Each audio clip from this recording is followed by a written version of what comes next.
February 2021. Before college, the two main things I worked on outside of school were writing and programming. I didn't write essays, I wrote what beginning writers were supposed to write then, and probably still are, short stories. My stories were awful. They had hardly any plot, just characters with strong feelings, which I imagined made them deep. The first programs I tried writing were on the IBM 1401 that our school district used for what was then called data processing. Third to school districts 141 happened to be in the basement of our junior high school, and my friend Rich Draves and I got permission to use it. It was like a mini Bond villain's lair down there with all these alien-looking machines, CPU, disk drives, printer, card reader, sitting up on a raised floor under bright fluorescent lights. The language we used was an early version of Fortran. You had to type programs on punch cards, then stack them in the card reader and press a button to load the program into memory and run it. The result would ordinarily be to print something on the spectacular loud printer. I was puzzled by the 14001. I couldn't figure out what to do with it, and in retrospect there's not much I could have done with it. The only form of input to programs was data stored on punched cards, and I didn't have any data stored on punched cards. The only other option was to do things that didn't rely on any input, like calculate approximations of pi, but I didn't know enough math to do anything interesting of that type. So I'm not surprised I can't remember any programs I wrote because they can't have done much. My clearest memory is of the moment I learned it was possible for programs not to terminate, when one of mine didn't. On a machine without time sharing, this was a social as well as a technical error, as the data center manager's expression made clear. With microcomputers, everything changed. Now you could have a computer sitting right in front of you on a desk that could respond to your keystrokes as it was running instead of just churning through a stack of punch cards and then stopping. The first of my friends to get a microcomputer built it himself, it was sold as a kit by Heathkit. I remember vividly how impressed and envious I felt watching him sitting in front of it, typing programs right into the computer. Computers were expensive in those days, and it took me years of nagging before I convinced my father to buy one, a TRS-80, in about 1980. The gold standard then was the Apple II, but a TRS-80 was good enough. This was when I really started programming. I wrote simple games, a program to predict how high my model rockets would fly, and a word processor that my father used to write at least one book. There was only room in memory for about 2 pages of text, so he'd write 2 pages at a time and then print them out. But it was a lot better than a typewriter. Though I liked programming, I didn't plan to study it in college. In college, I was going to study philosophy, which sounded much more powerful. It seemed, to my naive high school self, to be the study of the ultimate truths, compared to which the things studied in other fields would be mere domain knowledge. What I discovered when I got to college was that the other fields took up so much of the space of ideas that there wasn't much left for these supposed ultimate truths. All that seemed left for philosophy were edge cases that people in other fields felt could safely be ignored. I couldn't have put this into words when I was 18. All I knew at the time was that I kept taking philosophy courses and they kept being boring, so I decided to switch to AI. AI was in the air in the mid-1980s, but there were 2 things especially that made me want to work on it. A novel by Heinlein called The Moon is a Harsh Mistress, which featured an intelligent computer called Mike, and a PBS documentary that showed Terry Winograd using SHRDLU. I haven't tried rereading The Moon is a Harsh Mistress, so I don't know how well it has aged, but when I read it I was drawn entirely into its world. It seemed only a matter of time before we'd have Mike, and when I saw Winograd using SHRDLU, it seemed like that time would be a few years at most. There weren't any classes in AI at Cornell then, not even graduate classes, so I started trying to teach myself, which meant learning Lisp, since in those days Lisp was regarded as the language of AI. The commonly used programming languages then were pretty primitive, and programmers' ideas correspondingly so. The default language at Cornell was a Pascal-like language called PLI, and the situation was similar elsewhere. Learning Lisp expanded my concept of a program so fast that it was years before I started to have a sense of where the new limits were. This was more like it. This was what I had expected college to do. It wasn't happening in a class like it was supposed to, but that was okay. For the next couple years, I was on a roll. I knew what I was going to do. For my undergraduate thesis, I reverse engineered SHRDLU. My God, did I love working on that program. It was a pleasing bit of code, but what made it even more exciting was my belief, hard to imagine now but not unique in 1985, that it was already climbing the lower slopes of intelligence. I had gotten into a program at Cornell that didn't make you choose a major. You could take whatever classes you liked and choose whatever you liked to put on your degree. I, of course, chose artificial intelligence. When I got the actual physical diploma, I was dismayed to find that the quotes had been included, which made them read as scare quotes.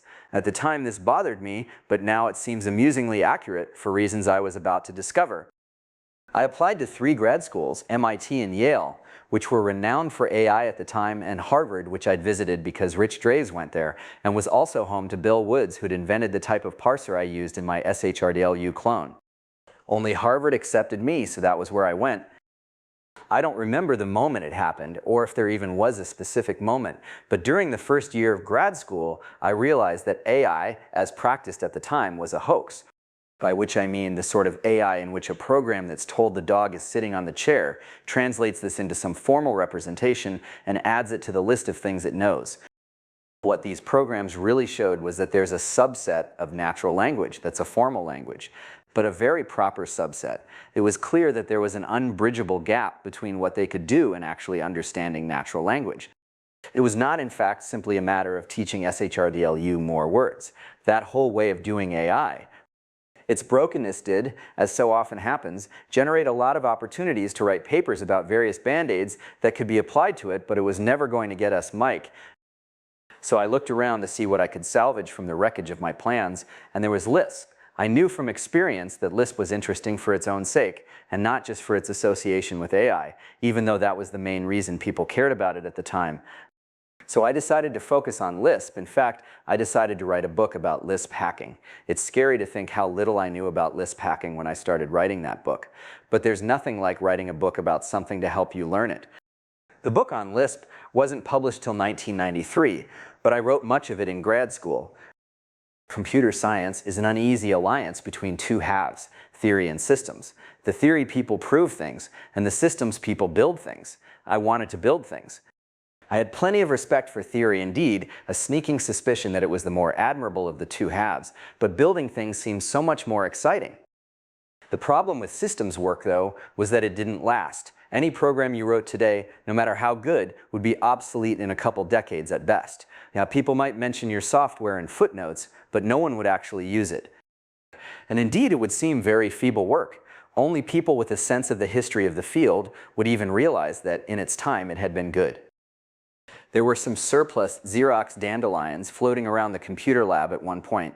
Anyone who wanted one to play around with could have one. I was briefly tempted, but they were so slow by present standards, what was the point? No one else wanted one either, so off they went. That was what happened to systems work.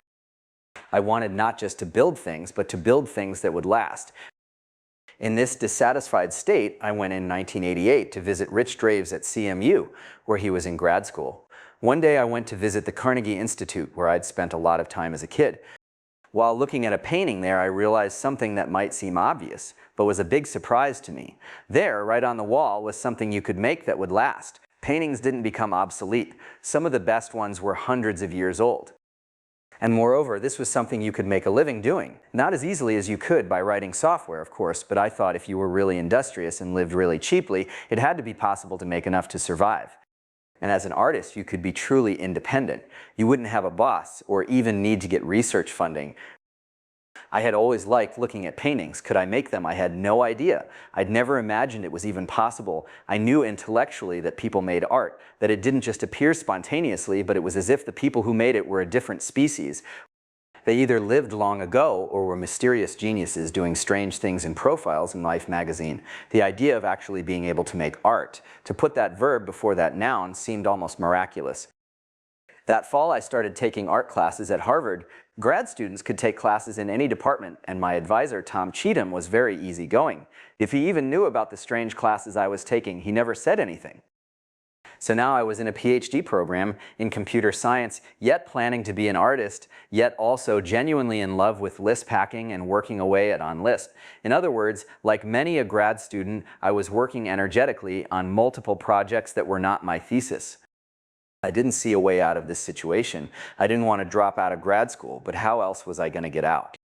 I remember when my friend Robert Morris got kicked out of Cornell for writing The Internet Worm of 1988. I was envious that he'd found such a spectacular way to get out of grad school. Then one day in April 1990, a crack appeared in the wall. I ran into Professor Cheatham and he asked if I was far enough along to graduate that June.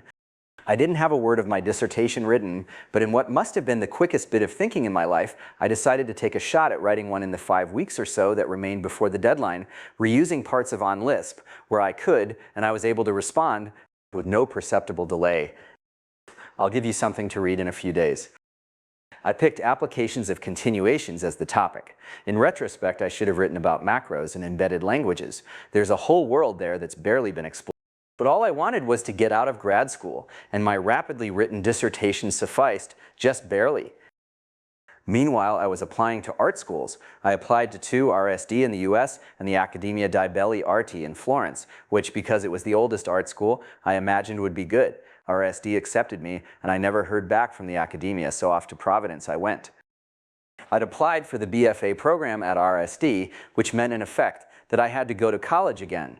This was not as strange as it sounds because I was only 25, and art schools are full of people of different ages. ISD counted me as a transfer sophomore and said I had to do the foundation that summer. The foundation means the classes that everyone has to take in fundamental subjects like drawing, color, and design. Toward the end of the summer, I got a big surprise. A letter from the Accademia, which had been delayed because they'd sent it to Cambridge, England, instead of Cambridge, Massachusetts, inviting me to take the entrance exam in Florence that fall. This was now only weeks away. My nice landlady let me leave my stuff in her attic. I had some money saved from consulting work I'd done in grad school. There was probably enough to last a year if I lived cheaply. Now all I had to do was learn Italian. Only stranieri foreigners had to take this entrance exam. In retrospect, it may well have been a way of excluding them because there were so many stranieri attracted by the idea of studying art in Florence that the Italian students would otherwise have been outnumbered. I was in decent shape at painting and drawing from the RSD Foundation that summer, but I still don't know how I managed to pass the written exam. I remember that I answered the essay question by writing about Cézanne, and that I cranked up the intellectual level as high as I could to make the most of my limited vocabulary. I'm only up to age 25 and already there are such conspicuous patterns. Here I was yet again about to attend some august institution in the hopes of learning about some prestigious subject, and yet again about to be disappointed. The students and faculty in the painting department at the Accademia were the nicest people you could imagine, but they had long since arrived at an arrangement whereby the students wouldn't require the faculty to teach anything, and in return the faculty wouldn't require the students to learn anything. And at the same time, all involved would adhere outwardly to the conventions of a 19th century atelier. We actually had one of those little stoves fed with kindling that you see in 19th century studio paintings, and a nude model sitting as close to it as possible without getting burned, except hardly anyone else painted her besides me. The rest of the students spent their time chatting or occasionally trying to imitate things they'd seen in American art magazines. Our model turned out to live just down the street from me. She made a living from a combination of modeling and making fakes for a local antique dealer. She'd copy an obscure old painting out of a book, and then he'd take the copy and maltreat it to make it look old. While I was a student at the Accademia, I started painting still lives in my bedroom at night. These paintings were tiny because the room was, and because I painted them on leftover scraps of canvas, which was all I could afford at the time. Painting still lives is different from painting people because the subject, as its name suggests, can't move. People can't sit for more than about 15 minutes at a time, and when they do, they don't sit very still. So the traditional MO for painting people is to know how to paint a generic person, which you then modify to match the specific person you're painting. Whereas a still life you can, if you want, copy pixel by pixel from what you're seeing. You don't want to stop there, of course, or you get merely photographic accuracy. And what makes a still life interesting is that it's been through a head. You want to emphasize the visual cues that tell you, for example, that the reason the color changes suddenly at a certain point is that it's the edge of an object.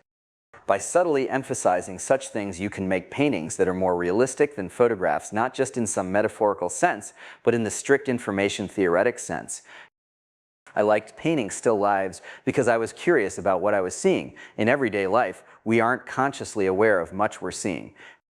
Most visual perception is handled by low-level processes that merely tell your brain that's a water droplet without telling you details like where the lightest and darkest points are, or that's a bush without telling you the shape and position of every leaf. This is a feature of brains, not a bug. In everyday life, it would be distracting to notice every leaf on every bush. But when you have to paint something, you have to look more closely, and when you do, there's a lot to see. You can still be noticing new things after days of trying to paint something people usually take for granted, just as you can after days of trying to write an essay about something people usually take for granted. This is not the only way to paint. I'm not 100% sure it's even a good way to paint, but it seemed a good enough bet to be worth trying. Our teacher, Professor Olivier, was a nice guy. He could see I worked hard and gave me a good grade, which he wrote down in a sort of passport each student had. But the academia wasn't teaching me anything except Italian, and my money was running out, so at the end of the first year I went back to the US. I wanted to go back to RISD, but I was now broke, and RISD was very expensive, so I decided to get a job for a year and then return to RISD the next fall. I got one at a company called Interleaf, which made software for creating documents. You mean like Microsoft Word? Exactly. That was how I learned that low-end software tends to eat high-end software, but Interleaf still had a few years to live yet. Interleaf had done something pretty bold. Inspired by Emacs, they'd added a scripting language and even made the scripting language a dialect of Lisp. Now they wanted a Lisp hacker to write things in it. This was the closest thing I've had to a normal job, and I hereby apologize to my boss and coworkers because I was a bad employee. Their Lisp was the thinnest icing on a giant C cake, and since I didn't know C and didn't want to learn it, I never understood most of the software. Plus, I was terribly irresponsible. This was back when a programming job meant showing up every day during certain working hours. That seemed unnatural to me, and on this point the rest of the world is coming around to my way of thinking, but at the time it caused a lot of friction. Toward the end of the year, I spent much of my time surreptitiously working on Lisp, which I had by this time gotten a contract to publish.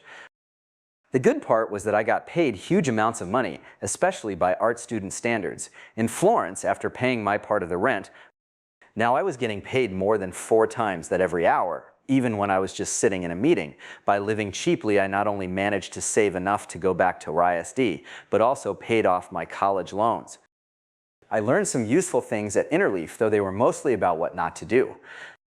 I learned that it's better for technology companies to be run by product people than salespeople, though sales is a real skill and people who are good at it are really good at it, that it leads to bugs when code is edited by too many people.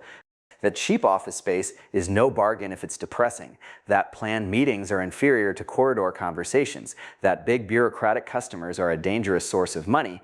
And that there's not much overlap between conventional office hours and the optimal time for hacking, or conventional offices and the optimal place for it.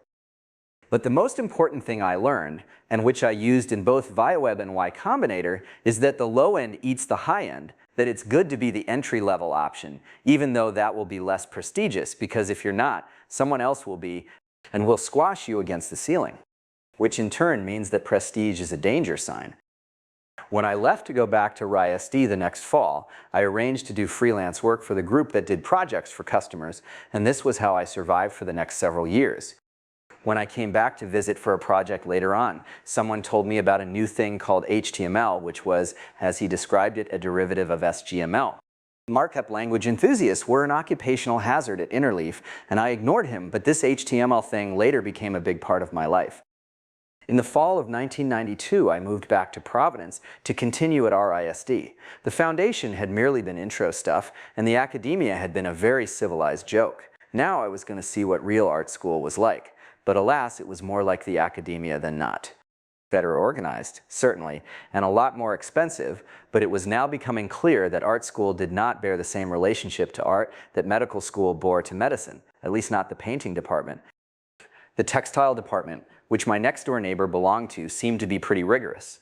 No doubt illustration and architecture were too, but painting was post-rigorous.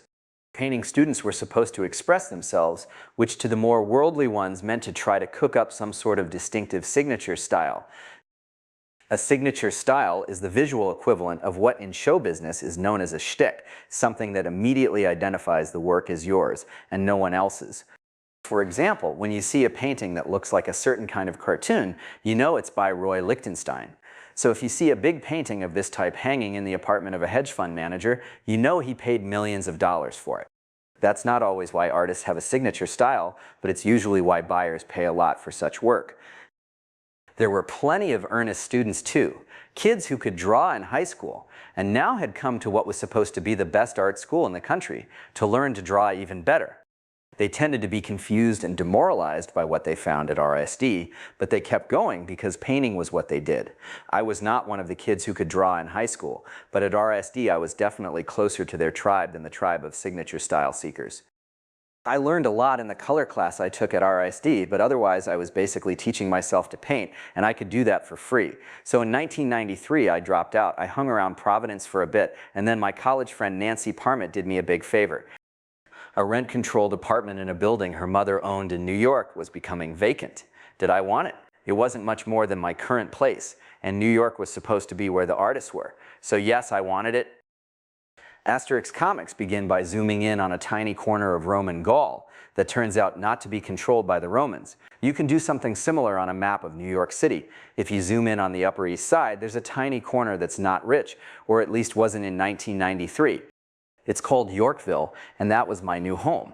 Now I was a New York artist in the strictly technical sense of making paintings and living in New York.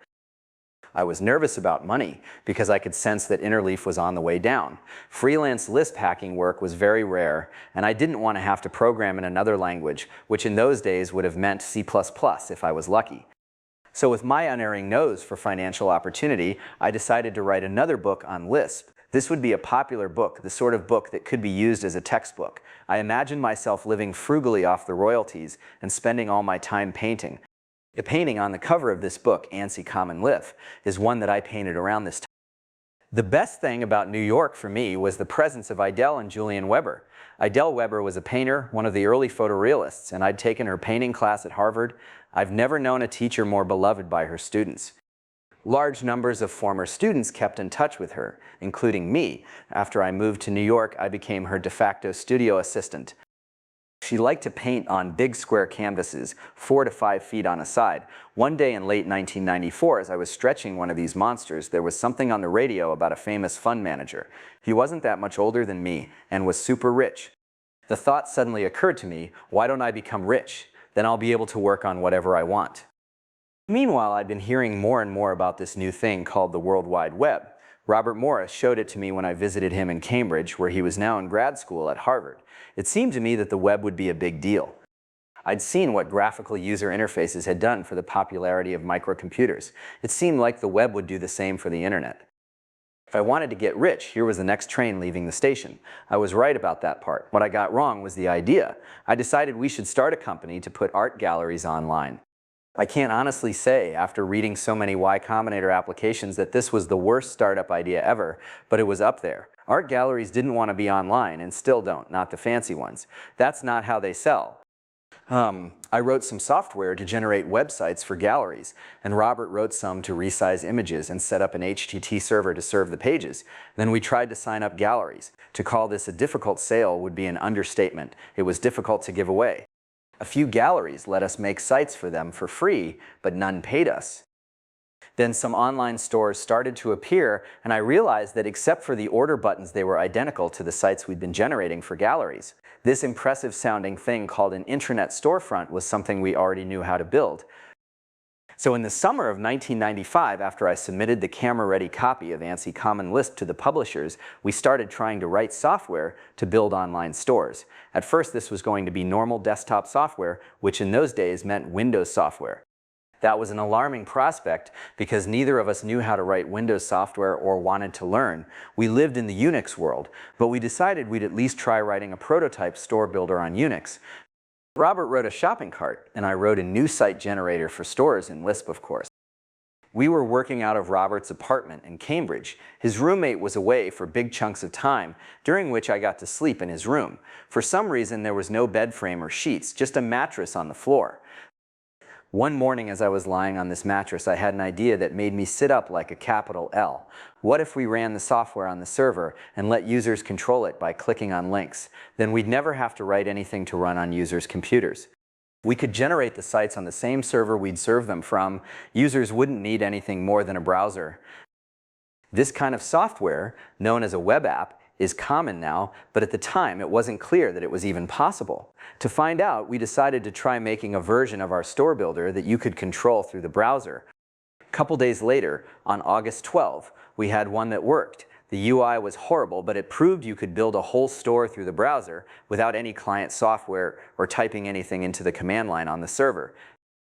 Now we felt like we were really onto something. I had visions of a whole new generation of software working this way. You wouldn't need versions or ports or any of that crap. At Interleaf, there had been a whole group called release engineering that seemed to be at least as big as the group that actually wrote the software. Now you could just update the software right on the server. We started a new company we called ViWeb after the fact that our software worked via the web, and we got $10,000 in seed funding from Idell's husband, Julian. In return for that and doing the initial legal work and giving us business advice, we gave him 10% of the company. 10 years later, this deal became the model for Y Combinators. We knew founders needed something like this because we'd needed it ourselves. At this stage, I had a negative net worth because the $1,000 or so I had in the bank was more than counterbalanced by what I owed the government in taxes. Had I diligently set aside the proper proportion of the money I'd made consulting for Interleaf? No, I had not. So although Robert had his graduate student stipend, I needed that seed funding to live on. We originally hoped to launch in September, but we got more ambitious about the software as we worked on it.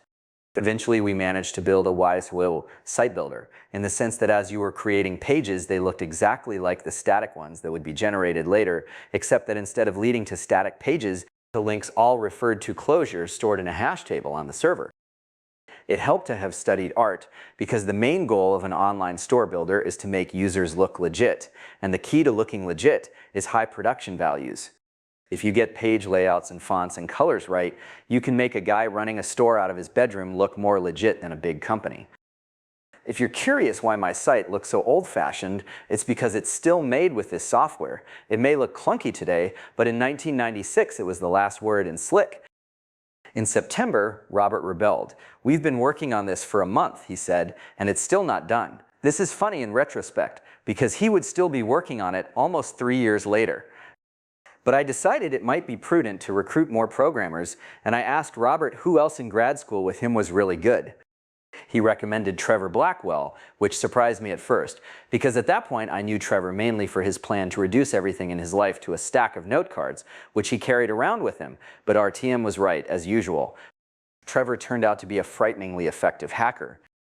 It was a lot of fun working with Robert and Trevor. They're the two most independent-minded people I know, and in completely different ways. If you could see inside RTM's brain, it would look like a colonial New England church.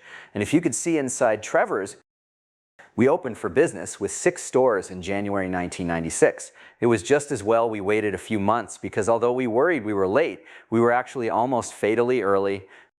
There was a lot of talk in the press then about e-commerce, but not many people actually wanted online stores.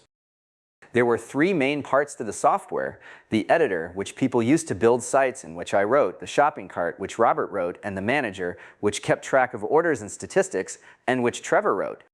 In its time, the editor was one of the best general-purpose site builders. I kept the code tight and didn't have to integrate with any other software except Robert's and Trevor's, so it was quite fun to work on. If all I'd had to do was work on this software, the next 3 years would have been the easiest of my life. Unfortunately, I had to do a lot more, all of it stuff I was worse at than programming, and the next 3 years were instead the most stressful. There were a lot of startups making e-commerce software in the second half of the 90s. We were determined to be the Microsoft Word, not the Interleaf, which meant being easy to use and inexpensive. It was lucky for us that we were poor, because that caused us to make ViWeb even more inexpensive than we realized. We charged $100 a month for a big one. This low price was a big attraction, and a constant thorn in the sides of competitors, but it wasn't because of some clever insight that we set the price low. We had no idea what businesses paid for things. $300 a month seemed like a lot of money to us. We did a lot of things right by accident like that. For example, we did what's now called doing things that don't scale, although at the time we would have described it as being so lame that we're driven to the most desperate measures to get users, the most common of which was building stores for them. This seemed particularly humiliating, since the whole raison d'etre of our software was that people could use it to make their own stores. We learned a lot more about retail than we wanted to know. For example, that if you could only have a small image of a man's shirt and all images were small, then by present standards, it was better to have a close-up of the collar than a picture of the whole shirt. The reason I remember learning this was that it meant I had to rescan about 30 images of men's shirts. My first set of scans were so beautiful too. Though this felt wrong, it was exactly the right thing to be doing. Building stores for users taught us about retail and about how it felt to use our software. I was initially both mystified and repelled by business and thought we needed a business person to be in charge of it, but once we started to get users, I was converted in much the same way I was converted to fatherhood once I had kids. Whatever users wanted, I was all theirs. Maybe one day we'd have so many users that I couldn't scan their images for them, but in the meantime there was nothing more important to do. Another thing I didn't get at the time is that growth rate is the ultimate test of a startup. Our growth rate was fine. We had about 70 stores at the end of 1996 and about 500 at the end of 1997. I mistakenly thought the thing that mattered was the absolute number of users. And that is the thing that matters in the sense that that's how much money you're making. And if you're not making enough, you might go out of business. But in the long term, the growth rate takes care of the absolute number. If we'd been a startup I was advising at Y Combinator, I would have said, stop being so stressed out because you're doing fine. You're growing 7x a year. Just don't hire too many more people and you'll soon be profitable, and then you'll control your own destiny. Alas, I hired lots more people, partly because our investors wanted me to, and partly because that's what startups did during the internet bubble. A company with just a handful of employees would have seemed amateurish. So we didn't reach break-even until about when Yahoo bought us in the summer of 1998, which in turn meant we were at the mercy of investors for the entire life of the company. And since both we and our investors were noobs at startups, the result was a mess even by startup standards. It was a huge relief when Yahoo bought us. In principle, our ViaWeb stock was valuable. It was a share in a business that was profitable and growing rapidly. But it didn't feel very valuable to me. I had no idea how to value a business, but I was all too keenly aware of the near-death experiences we seemed to have every few months. Nor had I changed my grad student lifestyle significantly since we started. So when Yahoo bought us, it felt like going from rags to riches. Since we were going to California, I bought a car, a yellow 1998 VW GTI. I remember thinking that its leather seats alone were by far the most luxurious thing I owned. The next year, from the summer of 1998 to the summer of 1999, must have been the least productive of my life. I didn't realize it at the time, but I was worn out from the effort and stress of running ViaWeb. For a while after I got to California, I tried to continue my usual MO of programming till 3 in the morning, but fatigue combined with Yahoo's prematurely aged culture and grim cube farm in Santa Clara gradually dragged me down. After a few months, it felt disconcertingly like working at Interleaf. Yahoo had given us a lot of options when they bought us. At the time, I thought Yahoo was so overvalued that they'd never be worth anything. But to my astonishment, the stock went up 5x in the next year. I hung on till the first chunk of options vested, then in the summer of 1999 I left. It had been so long since I'd painted anything that I'd half forgotten why I was doing this. My brain had been entirely full of software and men's shirts for 4 years. But I had done this to get rich so I could paint, I reminded myself, and now I was rich so I should go paint. When I said I was leaving, my boss at Yahoo had a long conversation with me about my plans. I told him all about the kinds of pictures I wanted to paint. At the time, I was touched that he took such an interest in me. Now I realize it was because he thought I was lying. My options at that point were worth about $2 million a month. If I was leaving that kind of money on the table, it could only be to go and start some new startup. And if I did, I might take people with me. This was the height of the internet bubble, and Yahoo was ground zero of it. My boss was at that moment a billionaire. Leaving then to start a new startup must have seemed to him an insanely, and yet also plausibly ambitious plan. But I really was quitting to paint, and I started immediately. There was no time to lose. I'd already burned 4 years getting rich. Now when I talk to founders who are leaving after selling their companies, my advice is always the same. Take a vacation. That's what I should have done, just gone off somewhere and done nothing for a month or two, but the idea never occurred to me. So I tried to paint, but I just didn't seem to have any energy or ambition. Part of the problem was that I didn't know many people in California. I'd compounded this problem by buying a house up in the Santa Cruz Mountains, with a beautiful view but miles from anywhere. I stuck it out for a few more months, then in desperation I went back to New York, where unless you understand about rent control, you'll be surprised to hear I still had my apartment sealed up like a tomb of my old life. But Idel was in New York at least, and there were other people trying to paint there, even though I didn't know any of them. When I got back to New York, I resumed my old life, except now I was rich. It was as weird as it sounds. I resumed all my old patterns, except now there were doors where there hadn't been.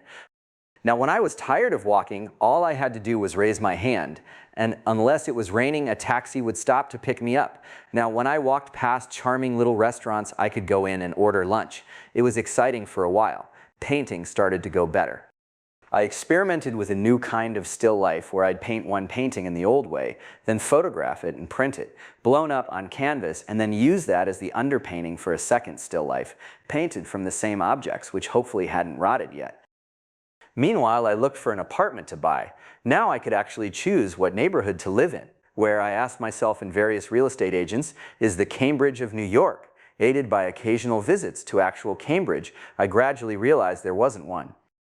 Around this time, in the spring of 2000, I had an idea. It was clear from our experience with Via Web that web apps were the future. Why not build a web app for making web apps?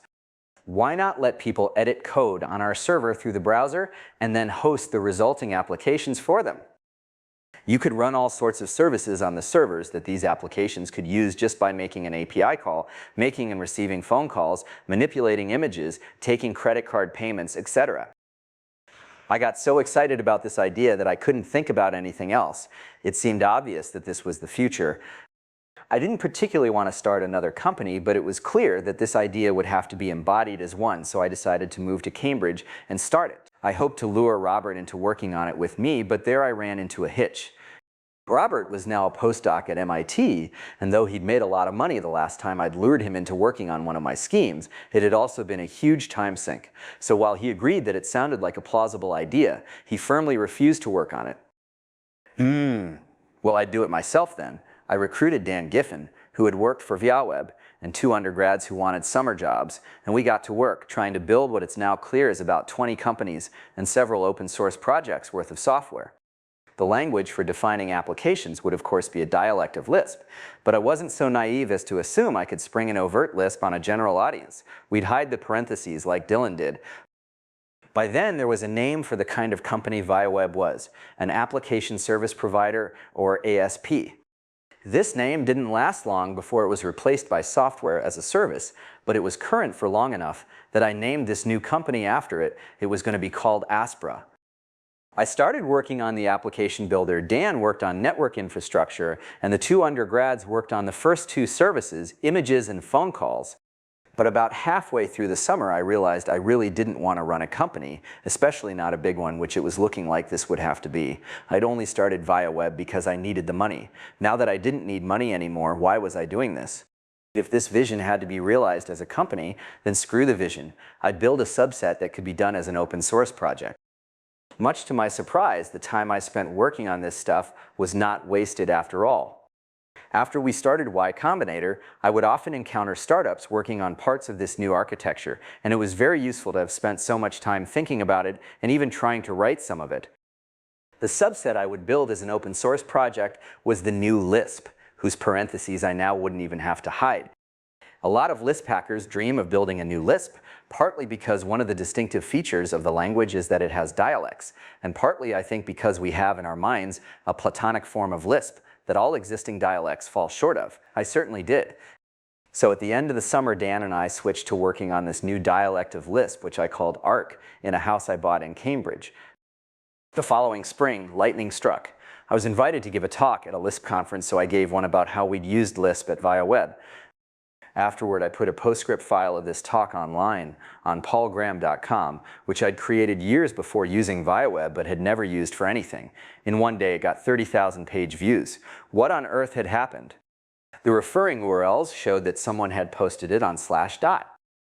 Wow, I thought, there's an audience. If I write something and put it on the web, anyone can read it. That may seem obvious now, but it was surprising then. In the print era, there was a narrow channel to readers, guarded by fierce monsters known as editors. The only way to get an audience for anything you wrote was to get it published as a book, or in a newspaper or magazine. Now anyone could publish anything. This had been possible in principle since 1993, but not many people had realized it yet. I had been intimately involved with building the infrastructure of the web for most of that time, and a writer as well, and it had taken me 8 years to realize it. Even then, it took me several years to understand the implications. It meant there would be a whole new generation of essays. In the print era, the channel for publishing essays had been vanishingly small. Except for a few officially anointed thinkers who went to the right parties in New York, the only people allowed to publish essays were specialists writing about their specialties. There were so many essays that had never been written because there had been no way to publish them. Now they could be, and I was going to write them. I've worked on several different things, but to the extent there was a turning point where I figured out what to work on, it was when I started publishing essays online. From then on, I knew that whatever else I did, I'd always write essays too.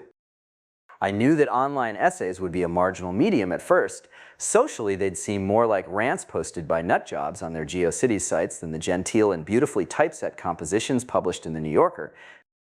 But by this point, I knew enough to find that encouraging instead of discouraging. One of the most conspicuous patterns I've noticed in my life is how well it has worked, for me at least, to work on things that weren't prestigious. Still life has always been the least prestigious form of painting. ViaWeb and Y Combinator both seemed lame when we started them. I still get the glassy eye from strangers when they ask what I'm writing, and I explain that it's an essay I'm going to publish on my website.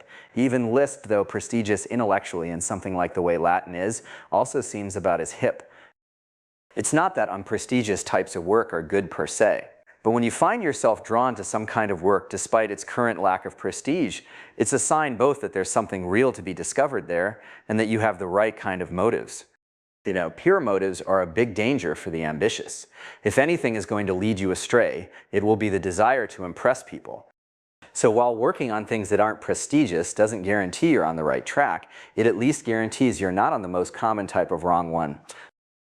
Over the next several years, I wrote lots of essays about all kinds of different topics. O'Reilly reprinted a collection of them as a book called Hackers and Painters after one of the essays in it. I also worked on spam filters and did some more painting. I used to have dinners for a group of friends every Thursday night, which taught me how to cook for groups. And I bought another building in Cambridge, a former candy factory, and later, one night in October 2003, there was a big party at my house. It was a clever idea of my friend Maria Daniels, who was one of the Thursday diners. 3 separate hosts would all invite their friends to one party. So for every guest, 2/3 of the other guests would be people they didn't know but would probably like. One of the guests was someone I didn't know but would turn out to like a lot, a woman called Jessica Livingston. A couple days later, I asked her out. Jessica was in charge of marketing at a Boston investment bank. This bank thought it understood startups, but over the next year, as she met friends of mine from the startup world, she was surprised how different reality was and how colorful their stories were. So she decided to compile a book of interviews with startup founders. When the bank had financial problems and she had to fire half her staff, she started looking for a new job. In early 2005, she interviewed for a marketing job at a Boston VC firm. It took them weeks to make up their minds, and during this time I started telling her about all the things that needed to be fixed about venture capital. They should make a larger number of smaller investments instead of a handful of giant ones. They should be funding younger, more technical founders instead of MBAs. They should let the founders remain as CEO, and so on. One of my tricks for writing essays had always been to give talks. The prospect of having to stand up in front of a group of people and tell them something that won't waste their time is a great spur to the imagination. When the Harvard Computer Society, the undergrad computer club, asked me to give a talk, I decided I would tell them how to start a startup. Maybe they'd be able to avoid the worst of the mistakes we'd made. So I gave this talk, in the course of which I told them that the best sources of seed funding were successful startup founders, because then they'd be sources of advice too, whereupon it seemed they were all looking expectantly at me. Horrified at the prospect of having my inbox flooded by business plans if I'd only known, I blurted out, "But not me," and went on with the talk. But afterward, it occurred to me that I should really stop procrastinating about angel investing. I'd been meaning to since Yahoo bought us, and now it was 7 years later and I still hadn't done one angel investment. Meanwhile, I had been scheming with Robert and Trevor about projects we could work on together. I missed working with them, and it seemed like there had to be something we could collaborate on. As Jessica and I were walking home from dinner on March 11 at the corner of Garden and Walker Streets, these 3 threads converged. Screw the VCs who were taking so long to make up their minds. We'd start our own investment firm and actually implement the ideas we'd been talking about. I'd fund it, and Jessica could quit her job and work for it, and we'd get Robert and Trevor as partners too. Once again, ignorance worked in our favor. We had no idea how to be angel investors, and in Boston in 2005 there were no Ron Conways to learn from, so we just made what seemed like the obvious choices, and some of the things we did turned out to be novel. There are multiple components to Y Combinator, and we didn't figure them all out at once. The part we got first was to be an angel firm. In those days, those two words didn't go together.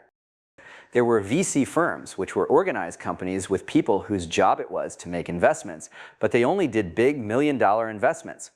And there were angels who did smaller investments, but these were individuals who were usually focused on other things and made investments on the side.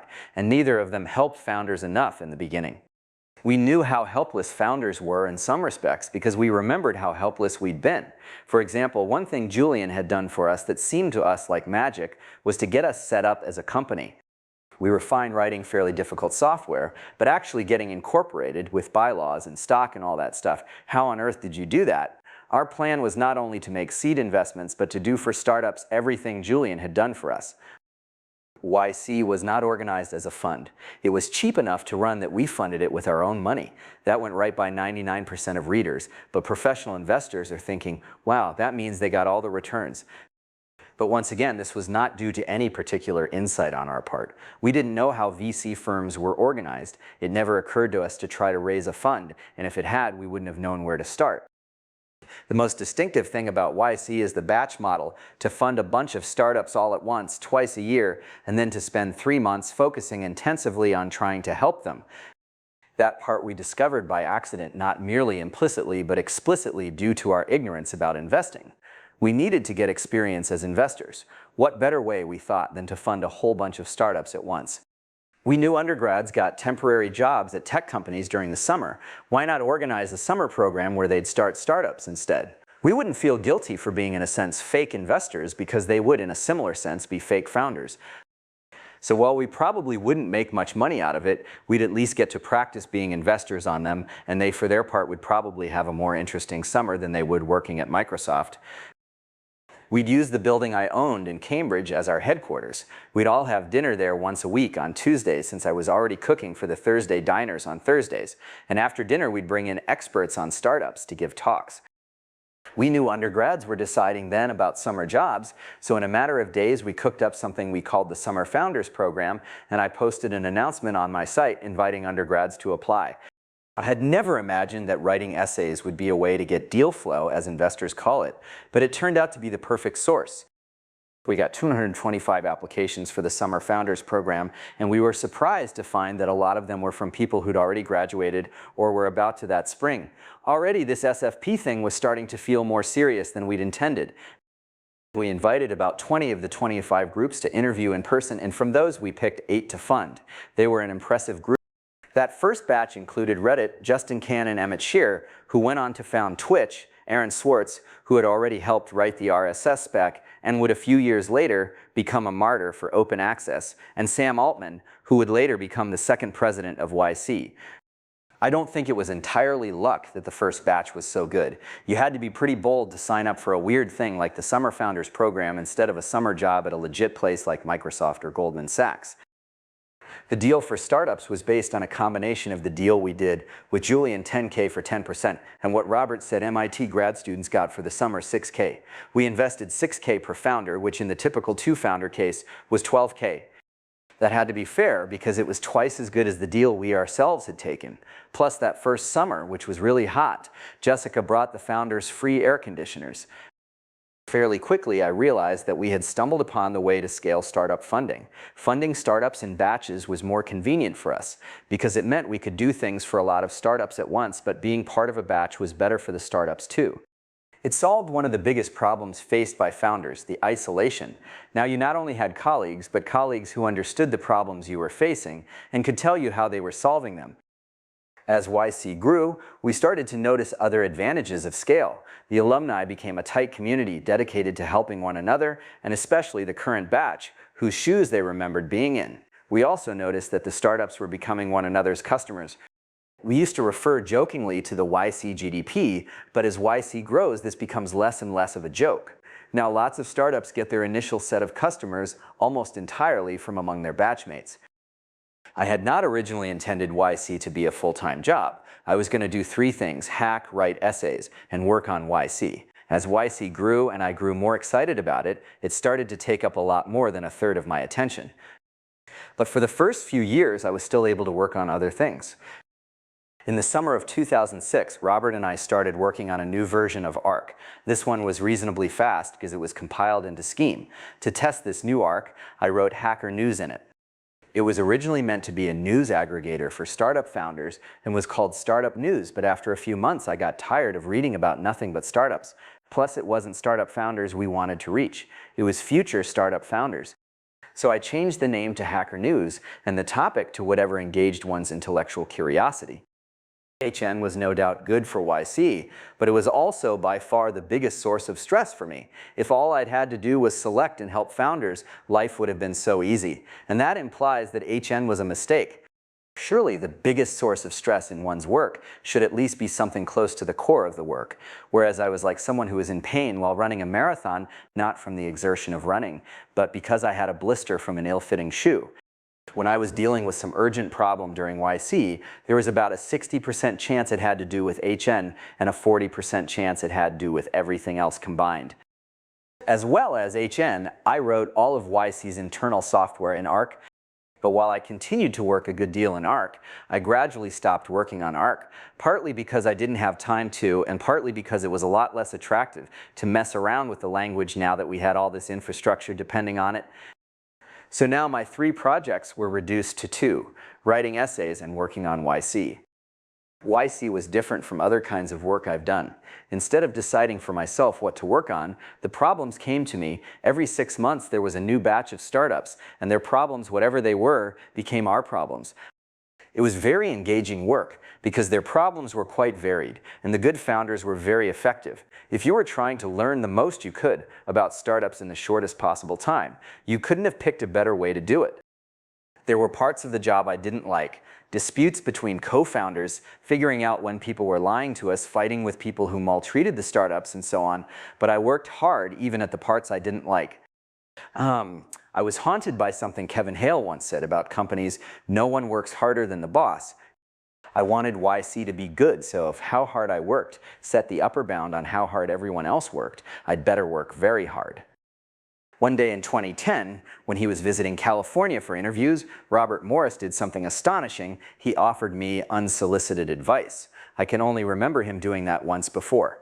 One day at ViaWeb, when I was bent over double from a kidney stone, he suggested that it would be a good idea for him to take me to the hospital. That was what it took for RTM to offer unsolicited advice.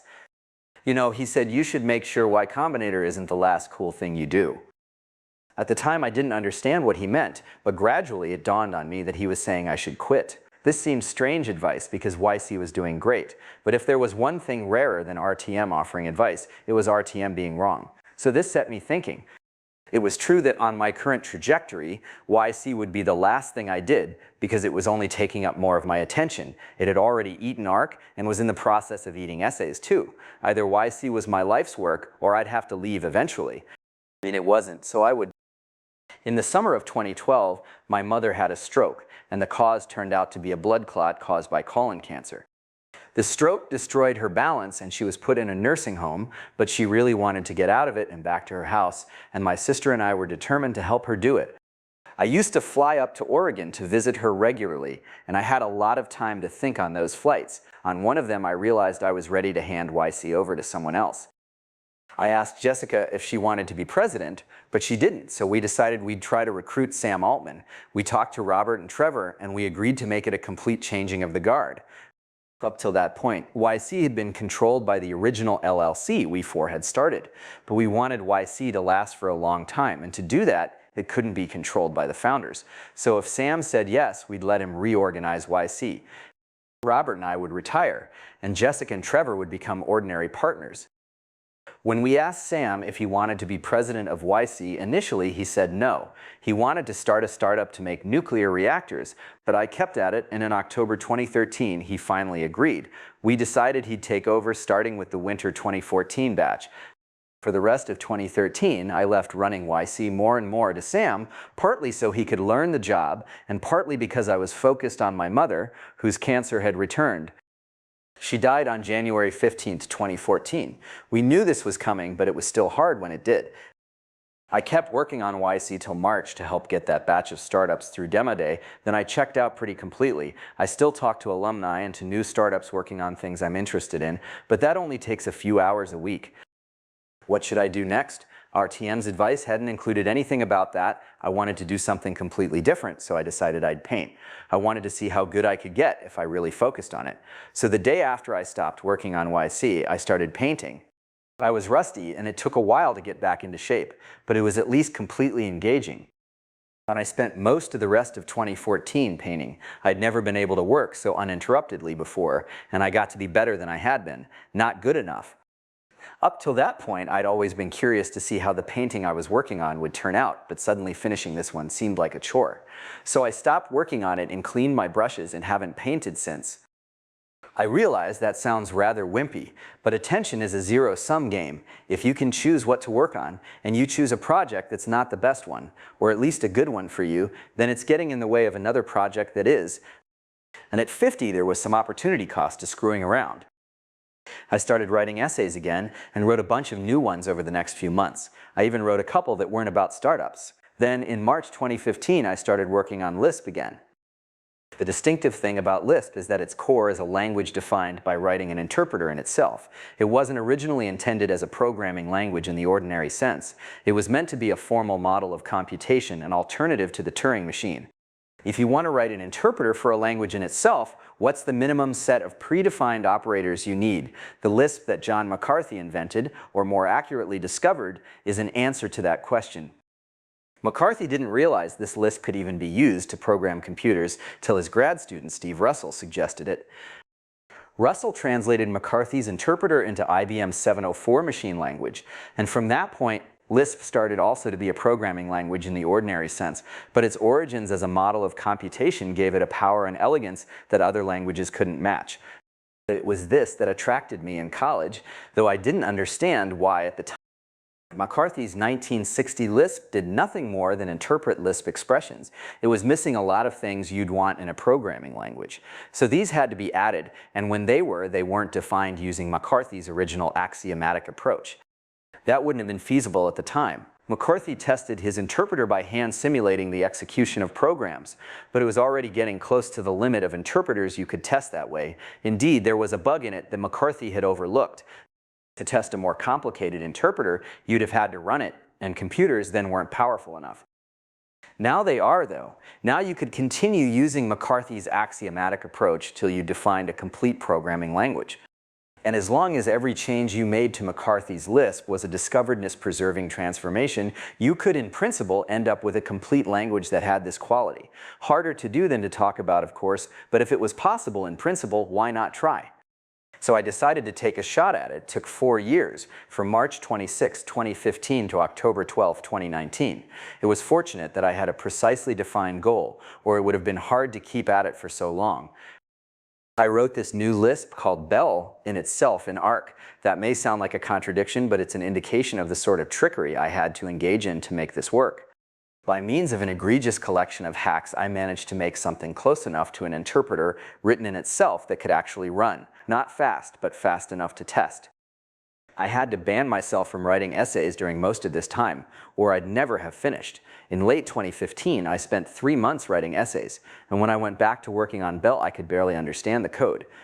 Not so much because it was badly written as because the problem is so convoluted. When you're working on an interpreter written in itself, it's hard to keep track of what's happening at what level, and errors can be practically encrypted by the time you get them. So I said no more essays till Bell was done, but I told few people about Bell while I was working on it. So for years it must have seemed that I was doing nothing, when in fact I was working harder than I'd ever worked on anything. Occasionally, after wrestling for hours with some gruesome bug, I'd check Twitter or HN and see someone asking, "Does Paul Graham still code?" Working on Bell was hard but satisfying. I worked on it so intensively that at any given time I had a decent chunk of the code in my head and could write more there. I remember taking the boys to the coast on a sunny day in 2015 and figuring out how to deal with some problem involving continuations while I watched them play in the tide pools. It felt like I was doing life right. I remember that because I was slightly dismayed at how novel it felt. The good news is that I had more moments like this over the next few years. In the summer of 2016, we moved to England. We wanted our kids to see what it was like living in another country, and since I was a British citizen by birth, that seemed the obvious choice. We only meant to stay for a year, but we liked it so much that we still live there. So most of Belle was written in England. In the fall of 2019, Belle was finally finished. Like McCarthy's original Lisp, it's a spec rather than an implementation, although like McCarthy's Lisp, it's a spec expressed as code. Now that I could write essays again, I wrote a bunch about topics I'd had stacked up. I kept writing essays through 2020, but I also started to think about other things I could work on. How should I choose what to do? Well, how had I chosen what to work on in the past? I wrote an essay for myself to answer that question, and I was surprised how long and messy the answer turned out to be. If this surprised me, who'd lived it, then I thought perhaps it would be interesting to other people and encouraging to those with similarly messy lives. So I wrote a more detailed version for others to read, and this is the last sentence of it.